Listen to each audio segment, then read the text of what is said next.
Rikers Island Supermax, the hidden unit that shouldn't exist. New York City, the city that never sleeps. But beneath its skyline, beneath the noise and flashing lights, lies a world most people will never see, a place whispered about in the dark corners of courtrooms and police precincts. Rikers Island.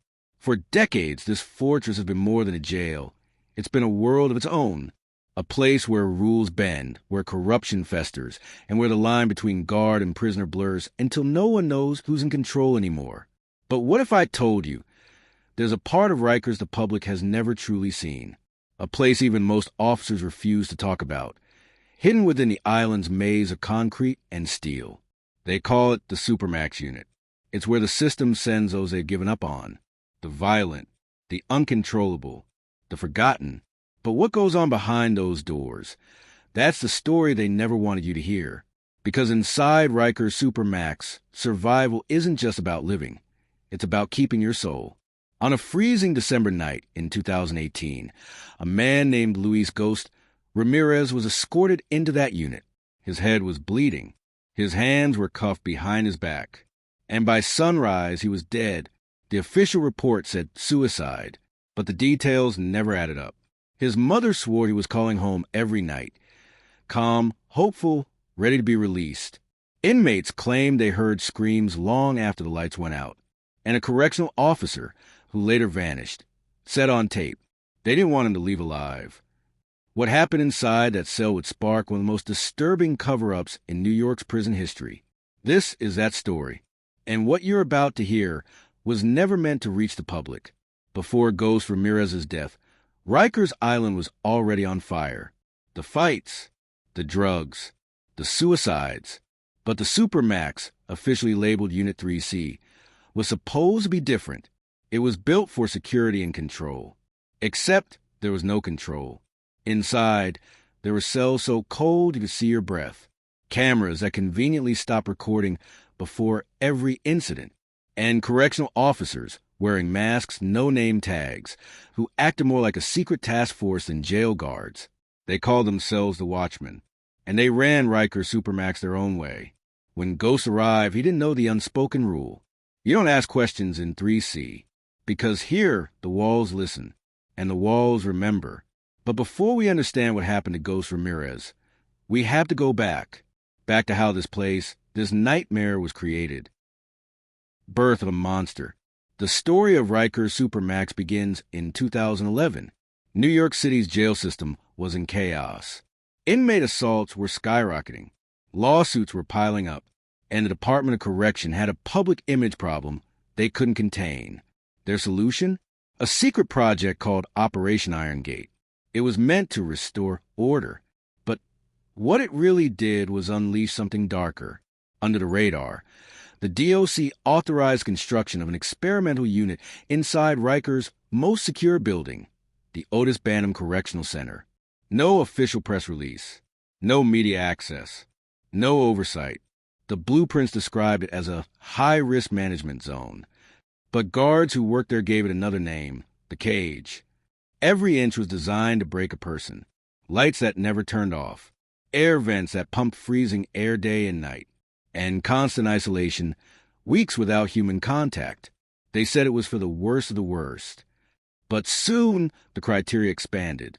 Gang members, whistleblowers, even inmates who filed complaints against staff, all started disappearing into 3C.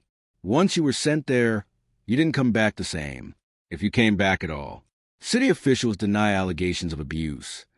The department maintains all procedures were followed. Families of inmates continue to demand answers. But behind the scenes, there were whispers, officers transferring out, internal memos disappearing, and one chilling report that was never made public, detailing psychological conditioning methods used on select inmates. The Supermax wasn't just a cell block. It was an experiment. And when you put desperate men in cages and give their keepers absolute power, something monstrous always grows. The Ghost Files. Luis Ghost Ramirez was 27, born in the Bronx. A small-time hustler, known for boosting cars and flipping parts. He wasn't a killer. But when a routine car theft turned into a police chase and an officer was injured, Ghost's life took a turn he could never undo. They charged him with assaulting law enforcement. 5 years at Rikers. But Ghost had a secret. He'd been keeping a journal, documenting everything he saw inside. Names, dates, faces, guard routines, smuggling routes. Things no inmate should ever know. At first, no one paid attention. Until the wrong officer found out.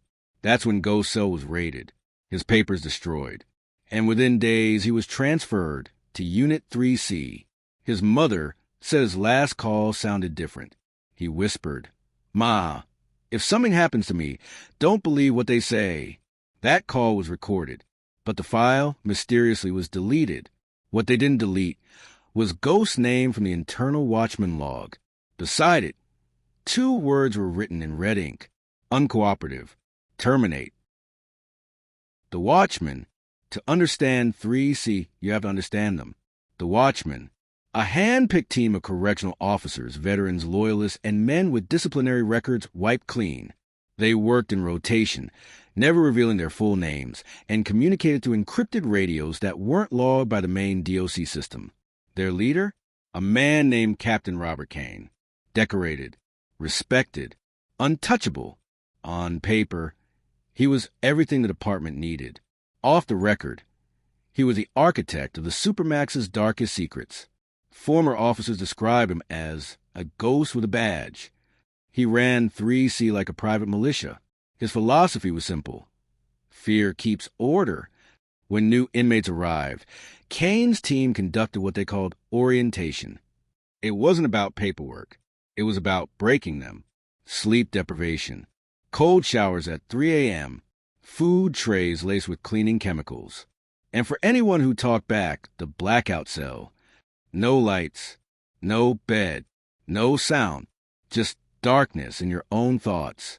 Some inmates lasted hours, others days, but all of them came out the same, hollow, except Ghost Ramirez. He didn't break. He wrote on the walls using toothpaste and ashes. He told other inmates through the vents, they can't silence the truth. That's when Captain Kane decided Ghost had to disappear. The last night of Ghost Ramirez, December 19th, 2018. The temperature on Rikers Island dropped to 27 degrees, cold enough to freeze the water leaking through cracked cell walls.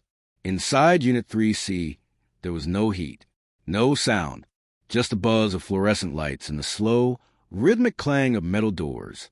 Ghost Ramirez hadn't slept in 2 days. He'd been kept under disciplinary observation, meaning no phone calls, no visits, and no outside contact. But that night, something was different. At 11:42 p.m., a power fluctuation cut the cameras on the east side of 3C for exactly 9 minutes.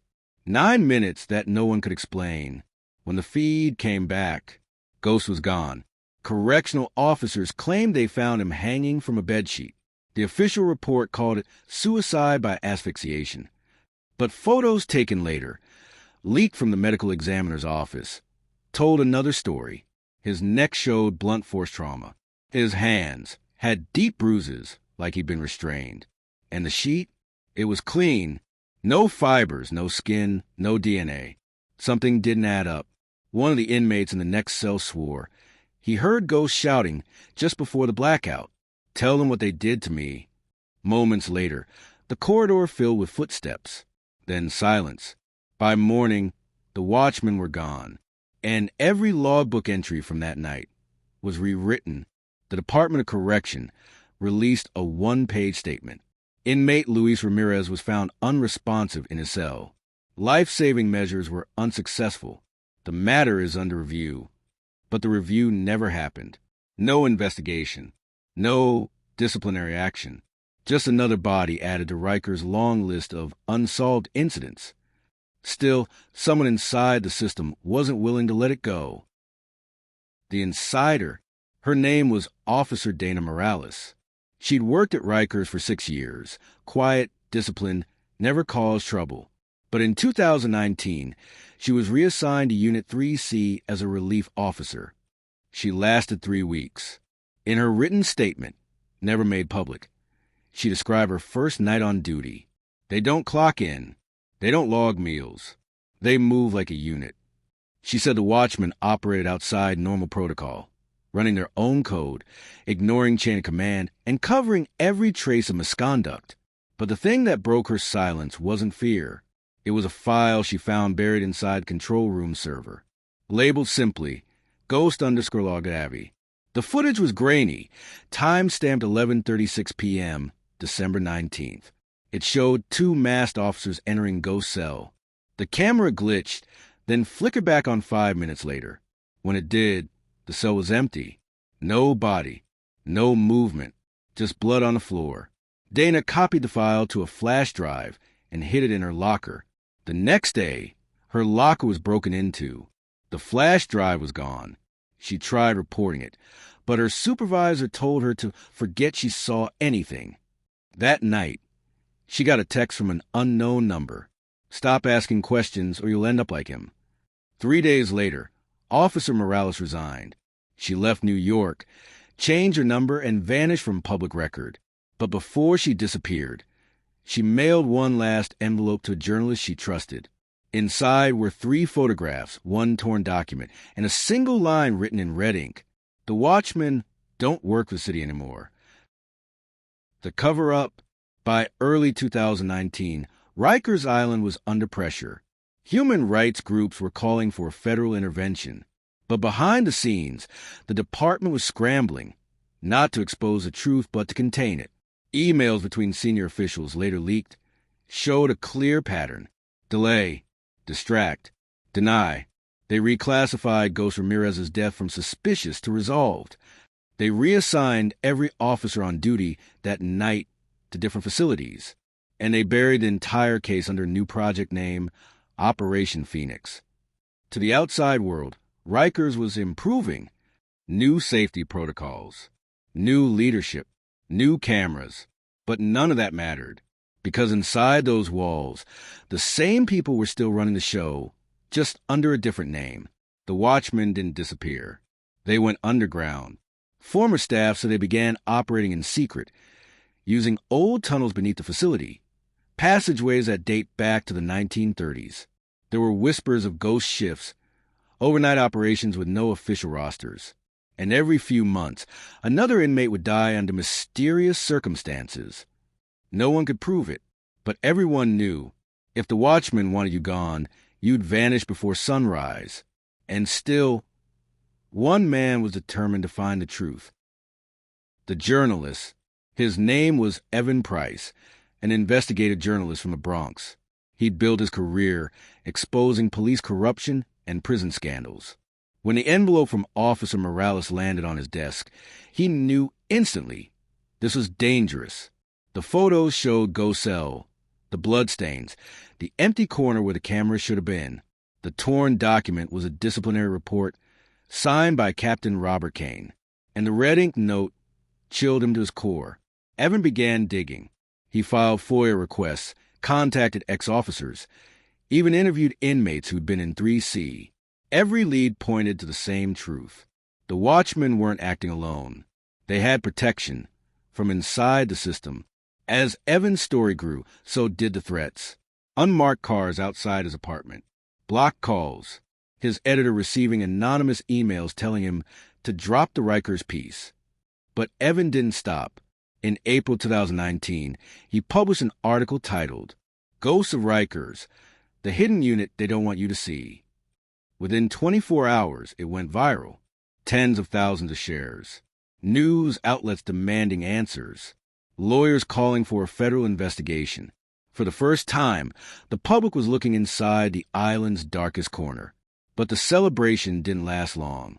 1 week later, Evan Price was found dead in his car just outside LaGuardia Airport. The cause? Carbon monoxide poisoning. Ruled accidental. His laptop missing. His notes gone. And the last call he made was to Officer Dana Morales. The file that won't die. After Evan's death, his colleagues began searching his apartment. Hidden behind a false wall, they found a small lockbox. Inside, a single USB drive labeled Rikers_3C. The footage on it was short, only 38 seconds. but what it showed would shape the foundation of the entire New York prison system. 2 guards, masks off this time, dragging Ghost Ramirez's body down a hallway. A 3rd man following behind, wearing a captain's uniform.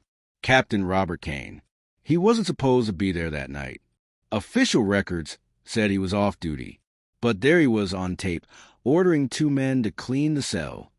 That footage never aired. Every network that received it claimed technical issues prevented the file from uploading. A coincidence. That happened to 5 different outlets. But someone leaked anonymously onto the dark web, and that's when the story exploded again. Reddit threads, conspiracy videos, hashtags demanding justice. People started asking questions. Real ones. Why were the Watchmen untouchable? And why was Rikers Supermax still running, even after federal audits? For weeks, the city stayed silent, until one man broke ranks. A retired correctional officer named Leon Briggs. He went on record, saying, "There was never supposed to be a Supermax. It was a cover. They used it for black site interrogations. Inmates, sometimes even witnesses, people they needed to disappear." The interview went viral overnight. But 2 days later, Leon Briggs was found dead in his apartment from what authorities called a heart attack. He was 46, healthy, no prior medical conditions. By now, it was clear someone was cleaning house. The return of the Watchmen. In 2020, a global pandemic swept through New York. Rikers Island became a nightmare. Overcrowding, sickness, riots. The Department of Correction was stretched thin, and in that chaos, the Watchmen came back. This time, under new program name, Critical Response Task Force. Same men, different badges, no oversight. Their mission, to restore order and control. But inside, they were still running 3C, now under a different section of the facility, hidden behind a closed medical ward. Inmates started vanishing again. Reports of unexplained transfers. Families receiving phone calls from disconnected numbers. When the pandemic lockdown lifted, 42 inmates from that wing were officially listed as released. Except none of them ever left Rikers. Their names vanished from the DOC database. Permanently. It wasn't just a cover-up anymore. It was an operation. And at the center of it all was the same man, Captain Robert Kane. But Kane didn't work for the Department of Correction anymore. He'd retired quietly and moved to Florida. So how was his signature still appearing on 2020 transfer forms? The truth was darker than anyone imagined. The contractor. When Captain Robert Kane retired in 2019, the city issued a quiet press release. After 27 years of service, Captain Kane is stepping down to enjoy time with family. There was no farewell ceremony, no photographs, no mention of Unit 3C. But what no one knew was that Kane never really left. Records uncovered years later revealed a trail, one that led straight to a private security firm called Sentinel Response Group. On paper, Sentinel specialized in correctional logistics and tactical compliance training. In reality, it was something else entirely. Founded by former military contractors, Sentinel had deep ties to government agencies, including Homeland Security. Their job was simple: provide enhanced interrogation support in facilities where official oversight was limited or non-existent. And Rikers Supermax? It became their testing ground. Emails between Sentinel executives and city officials discussed pilot projects, data collection, and operational viability. The documents were filled with coded language, references to psych stress variables, containment subjects, and loyal operators. Buried in those same files was a familiar name, R. Kane. Title: Consultant Tactical Oversight Division. So while the public believed Captain Kane was retired, he was actually on parole, earning 6 figures to continue managing the very same men he once commanded. One memo, dated February 2020, revealed something chilling. Sentinel wasn't just running the Watchmen. They were collecting behavioral data on inmates subjected to extreme isolation. Every reaction, every breakdown, every scream recorded and analyzed. And what started as a prison control project had evolved into psychological warfare research. The goal? To create a blueprint for maximum compliance environments. Prisons where rebellion could be scientifically eliminated. Luis' ghost, Ramirez, wasn't a random inmate. He was one of their early test subjects. And when he started documenting what they were doing, they couldn't let him walk out alive. The whistleblower. In 2021, nearly 3 years after Ghost's death, a man named Marcus Hill walked into a federal building in downtown Manhattan, carrying a brown envelope. He was shaking. Inside were over 200 pages of classified reports, photographs, and encrypted communications. Marcus wasn't a journalist. He wasn't a lawyer. He was one of them, a watchman. He had joined Sentinel Response Group after serving as a correctional sergeant at Rikers. At first, it was just another paycheck. But what he witnessed during his 2 years inside 3C broke him. He described training sessions where inmates were deprived of sleep for up to 10 days. Solitary confinement cells modified with subliminal sound frequencies. Inmates injected with tranquilizers that cause hallucinations. All of it, according to internal documents, done in the interest of behavioral conditioning research. Marcus tried reporting it internally. They ignored him. When he threatened to go public, his car was vandalized, his bank account frozen, and his wife started receiving anonymous messages. So he ran, and what he carried that day was enough to expose everything. The envelope was labeled Project Ghostline. Inside, investigators found confirmation that Sentinel's enhanced compliance program was being funded by multiple sources, including private investors and state contractors. The reports detailed experiments on inmates classified as non-cooperative assets. At least 42 men were listed, 42 names, only 6 confirmed alive. Each file ended with one chilling phrase. Subject reclassified, status resolved. Ghost Ramirez's name was at the top. The investigators who received the documents called it the largest instance of human rights violations in the history of New York's correctional system. But before they could act, the leak reached Sentinel. Within weeks, Marcus Hill's identity was compromised. He was placed in protective custody. And then he vanished. His handler claimed he escaped, but leaked emails showed otherwise. He'd been transferred to a private facility in upstate New York, owned by Sentinel itself. He was never seen again. The silence of the city. By 2022, New York's political climate had shifted. City Hall promised reform. Rikers was supposed to shut down by 2027. But as the headlines faded, so did the pressure. The death of Luis Ramirez became another cold statistic. The leaked footage? Scrubbed from the internet. The journalists who tried to reopen the case. Quietly reassigned or blacklisted. And yet, rumors persisted. Inmate letters smuggled out of Rikers mentioned ghost units operating after midnight. Guards whispered about a black room, a soundproof chamber deep beneath the medical block. And once every few months, a transport van would arrive with no paperwork, no names, no questions. The same van, witnesses said, always left empty. No one in authority wanted to believe it. But those who'd seen it firsthand, the former guards, the nurses, the maintenance workers, they all said the same thing. The Watchmen never left. Rikers Island had become more than a prison. It was a machine feeding off secrecy, built to erase evidence, run by people who answered to no one. And while politicians promised reform, the truth was buried deeper than ever. The second ghost. Then, one night in late 2023, it happened again.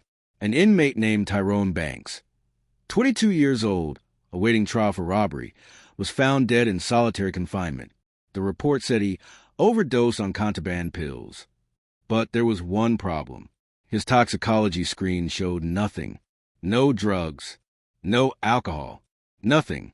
His mother received a letter 3 days later. No return address. Inside was a single sheet of paper, a photocopy of a disciplinary form. Across the top, in faded ink, were the words, Unit 3C. And beside Tyrone's name, the same red ink phrase that once marked Ghost Ramirez's file, uncooperative, terminate. When the story hit local news, the Department of Correction denied the existence of any Unit 3C. They said it was a misprint. But then, photos began to surface. Images of doors sealed shut with fresh paint, corridors with numbers scratched off the walls, and one shot, taken by a nurse, showing a nameplate barely visible under layers of gray paint. 3C. The past wasn't gone. It had just been renamed. The twist in the dark. A year later, in 2024, a federal investigation finally began. Anonymous sources inside the Bureau of Prisons confirmed that Sentinel Response Group had lost multiple contracts due to compliance concerns. But what they found buried in those files rewrote everything. One of the funding partners behind Sentinel was a private equity firm co-owned by city officials. Officials responsible for managing Rikers' reform budget. The city had been funneling taxpayer money into Sentinel for years, under guise of infrastructure modernization. In reality, they were bankrolling secret experiments designed to manipulate inmates and fabricate compliance metrics. Every broken inmate, every dead body, became a data point. Every scream recorded was an efficiency improvement. And Ghost Ramirez? He wasn't a random victim. He was a whistleblower they silenced to protect the operation's launch. Federal inquiry into Rikers Island corruption. New York officials deny wrongdoing. Protesters demand justice for forgotten inmates of 3C. But even as the headlines reignited, something darker was happening in the background. Anonymous posts began appearing on encrypted message boards. Each post contained fragments of unseen video, clips of masked officers, data tables, sensor readouts, each signed with the same alias, Ghost Line. No one knew who was behind it. Some said it was Marcus Hill, the missing whistleblower. Others believed it was an AI program, created using the leaked Sentinel research itself. But the videos were real, and they exposed every lie, every document, every name. The government tried to pull them down. They couldn't, because Ghost had found a way to live on, through the very system built to erase him. The fall of the Watchmen.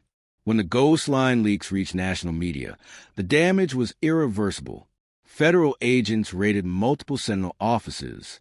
Several high-ranking DOC officials resigned overnight, and for the first time in history, Rikers Island's operations were frozen. The investigation uncovered black site rooms, falsified death certificates, and millions of dollars in illegal payments. Among the seized documents was a full roster of Watchmen officers. At the top of the list, Robert Kane.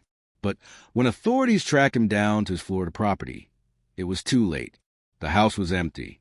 No sign of struggle. Only one thing left behind: a handwritten note on the kitchen table. You can't jail a shadow. Despite their efforts, Kane was never found. Interpol issued an alert, but no trace ever surfaced.